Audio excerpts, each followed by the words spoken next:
नमस्कार। प्रादेशिक समाचार के साथ मैं पूनम किरकेट्टा। पहले मुख्य समाचार।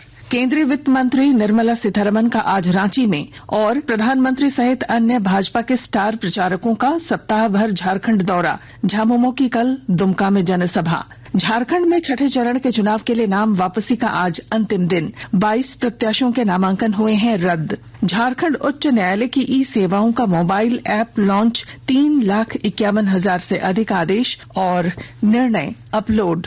रामगढ़ में चेकिंग अभियान के दौरान ओरमांझी टोल प्लाजा के पास एक कार से 45 लाख से अधिक रुपए मिले। इनकम टैक्स विभाग ने जांच की शुरू। और राज्य के सभी जिलों का तापमान 40 डिग्री सेल्सियस के नीचे। आज कहीं कहीं तेज हवाओं के साथ मध्यम दर्जे की बारिश का पूर्वानुमान। और अब समाचार विस्तार से। पलामू में होने वाले चुनाव को लेकर भाजपा ने पूरी ताकत झोंक दी है। झारखंड में इस सप्ताह भाजपा के स्टार प्रचारकों का जमावड़ा लगेगा। प्रधानमंत्री नरेंद्र मोदी, गृह मंत्री अमित शाह, रक्षा मंत्री राजनाथ सिंह, वित्त मंत्री निर्मला सीतारमण झारखंड में मौजूद रहेंगे। केंद्रीय वित्त मंत्री आज दिन के 10 बजे रांची पहुंचेंगी। इसके बाद झारखंड चेंबर की ओर से आयोजित कार्यक्रम में शामिल होंगी। शाम को वो वापस लौट जाएंगी।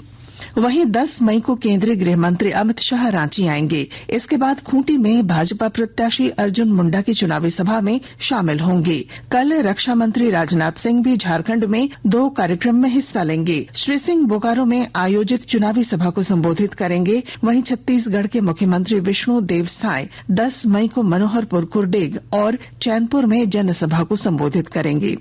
मुख्यमंत्री चंपाई सोरेन और कल्पना सोरेन कल दुमका में जनसभा को संबोधित करेंगे।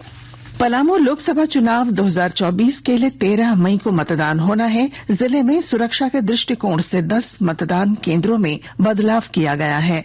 जिला निर्वाचन पदाधिकारी शशि रंजन ने बताया कि छतरपुर विधानसभा के 3, हुसैनाबाद विधानसभा के 3 और डाल्टनगंज विधानसभा के 4 बूथों को रीलोकेट किया गया है। लोकसभा चुनाव 2024 के लिए खूंटी और तोरपा विधानसभा क्षेत्र में प्रतिनियुक्त सभी पोलिंग ऑफिसर के लिए प्रशिक्षण का आयोजन किया गया। प्रशिक्षण के दौरान डिस्पैच सेंटर से लेकर मतदान केंद्र पर और मतदान के बाद की प्रक्रियाओं की विस्तार से जानकारी दी गई। कार्य और दायित्वों से उन्हें अवगत कराया गया। ILMS ऐप के माध्यम से मतदान कर्मियों की कार्यकुशलता का टेस्ट लिया गया। मौके पर जिला निर्वाचन पदाधिकारी सह उपायुक्त खूंटी लोकेश मिश्रा ने कहा कि आप सभी को चुनाव कार्य की तमाम प्रक्रियाओं से अवगत कराया गया है और आशा की जाती है कि सभी अपने कार्यों में दक्ष होकर त्रुटि रहित चुनाव कार्यों का निष्पादन करेंगे। झारखंड में छठे चरण में होने वाले चुनाव में आज नाम वापसी का अंतिम दिन है। अब तक छठे चरण के लिए 22 प्रत्याशियों के नामांकन रद्द किए गए हैं। वहीं झारखंड में 7वें चरण में होने वाले चुनाव के लिए नामांकन शुरू हो गया है। मुख्य निर्वाचन पदाधिकारी के रवि कुमार ने बताया कि लोकसभा चुनाव के छठे चरण में रांची सहित 4 संसदीय क्षेत्र में होने वाले चुनाव के लिए दाखिल 118 नामांकन पत्रों में से 22 नामांकन पत्र खारिज कर दिए गए हैं। झारखंड उच्च न्यायालय ने कल मोबाइल ऐप और ई सेवाओं की QR निर्देशिका जारी की। कल आयोजित ऐप लॉन्च कार्यक्रम में सभी न्यायाधीश, अधिवक्ता, झारखंड राज्य बार काउंसिल के अध्यक्ष सहित कई लोग मौजूद रहे। इस दौरान झारखंड हाईकोर्ट के कार्यवाहक मुख्य न्यायाधीश जस्टिस S चंद्रशेखर ने कहा कि टेक्नोलॉजी ने अदालत की कार्यवाही को पूरी तरह से बदलकर रख दिया है। टेक्नोलॉजी की मदद से सभी कानूनी प्रक्रिया सुव्यवस्थित तरीके से चल रही है। इस ऐप में झारखंड उच्च न्यायालय की ई सेवाओं के 3,51,000 से अधिक आदेश और निर्णय अपलोड किए गए हैं। आकाशवाणी के ताजा तरीन समाचारों के लिए आप हमारी वेबसाइट newsonair.gov.in पर लॉग ऑन कर सकते हैं। ताजा समाचार X handle @AIR news alerts और Facebook page All India Radio news पर भी उपलब्ध है। आप प्रादेशिक समाचार एकांश के एक्स हैंडल @AIR न्यूज _ और फेसबुक, इंस्टाग्राम पेज तथा YouTube channel AIR news Ranchi पर भी हमारे बुलेटिन सुन सकते हैं। प्रादेशिक समाचार आप आकाशवाणी रांची से सुन रहे हैं। लोकसभा चुनाव को लेकर रामगढ़ में चेकिंग अभियान चलाया जा रहा है। इस क्रम में बनखेता ओरमांझी टोल प्लाजा के पास कल देर शाम स्टैटिक सर्विलांस टीम एसएसटी ने जांच के दौरान एक कार से 45,90,500 रुपए जब्त किए हैं। जब्त राशि सेल्स टैक्स की टीम को सौंप दी गई है। सेल्स टैक्स विभाग की टीम ने मामले की सूचना इनकम टैक्स विभाग को दी है। इनकम टैक्स विभाग जांच के बाद मामले की आगे की कार्रवाई करेगा। जांच के दौरान व्यक्ति के पर्स से नोटबंदी के बाद प्रचलन से बाहर 2,000 रुपए के 21 नोट बरामद हुए हैं। पुलिस सभी पहलुओं की जांच कर रही है। झारखंड में चक्रवातीय दबाव के कारण मौसम में बदलाव आया है। सभी जिलों का तापमान 40 डिग्री सेल्सियस के नीचे पहुंच गया है। मौसम विभाग के अनुसार आज कहीं कहीं तेज हवाएं चल सकती हैं। हवा की रफ्तार 40 से 50 किलोमीटर प्रति घंटे हो सकती है। कई हिस्सों में हल्के से मध्यम दर्जे की बारिश भी हो सकती है।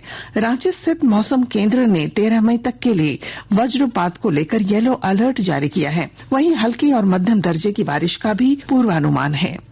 कोडरमा जिले में पिछले 3 दिनों से रुक रुक कर हो रही बारिश से जहां मौसम सुहाना हो गया है, वहीं सूख चुकी कई नदियों में भी जान आ गई है। विस्तृत ब्यौरे के साथ हमारे संवाददाता। पिछले 3 दिनों से कोडरमा जिले के अलग अलग इलाकों में रुक रुक कर हो रही बारिश से तापमान में भी भारी गिरावट दर्ज की गई है।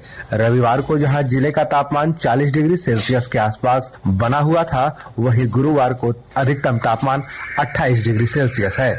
बारिश के कारण सूख चुकी नदियों में भी जान आ गई है। खासकर सतगावा के सकरी नदी में पानी का तेज बहाव देखा जा रहा है। इधर बारिश के कारण पहली बार सतगावा प्रखंड में गर्मा धान की बुआई की गई है और किसानों को उम्मीद है कि इस बार बेहतर पैदावार होगी। गजेंद्र बिहारी सिन्हा, आकाशवाणी समाचार, कोडरमा। कुछ संक्षिप्त खबरें। खूंटी में लोकसभा आम निर्वाचन 2024 के लिए स्वीप कार्यक्रम के तहत विभिन्न गतिविधियों का आयोजन किया जा रहा है। इसी क्रम में कम मतदान प्रतिशत वाले बूथ मारंगहातू में मतदाता जागरूकता अभियान चलाया गया। सरायकेला जिले में मतदान प्रतिशत बढ़ाने के लिए कई संस्थाओं द्वारा विभिन्न कार्यक्रम चलाए जा रहे हैं। मारवाड़ी युवा मंच मतदान प्रतिशत बढ़ाने के लिए घर घर जागरूकता कार्यक्रम चला रही है। सरायकेला के हाता चाईबासा मार्ग में लेकराकोचा मोड़ के पास स्कूटी और ट्रेलर के बीच एक्सीडेंट में स्कूटी में सवार युवक की मौत हो गई। गोड्डा जिले में पिछले 2 दिनों से गर्मी से राहत मिली है। स्कूली छात्र छात्राओं के अभिभावकों ने प्रशासन से छोटे बच्चों के लिए स्कूल खोलने का आग्रह किया है। हॉकी। रांची में खेली जा रही राष्ट्रीय महिला हॉकी लीग के पहले चरण का समापन आज होगा। मरांग गोम के जयपाल सिंह मुंडा एस्ट्रोटर्फ स्टेडियम में आयोजित लीग के अंतिम दिन 4 मैच खेले जाएंगे। अब तक खेले गए मैचों के बाद मेजबान झारखंड और हरियाणा के 14-14 अंक हैं, लेकिन गोल अंतर के कारण झारखंड की टीम अंक तालिका में शीर्ष पर है। आज झारखंड का मुकाबला महाराष्ट्र से होगा। इससे पूर्व दिन के पहले मैच में हरियाणा और मध्य प्रदेश की टीमें आमने सामने होंगी। दूसरा मुकाबला मिजोरम और ओडिशा, जबकि तीसरा मुकाबला बंगाल और मणिपुर के बीच होगा। और अब अखबारों की सुर्खियां।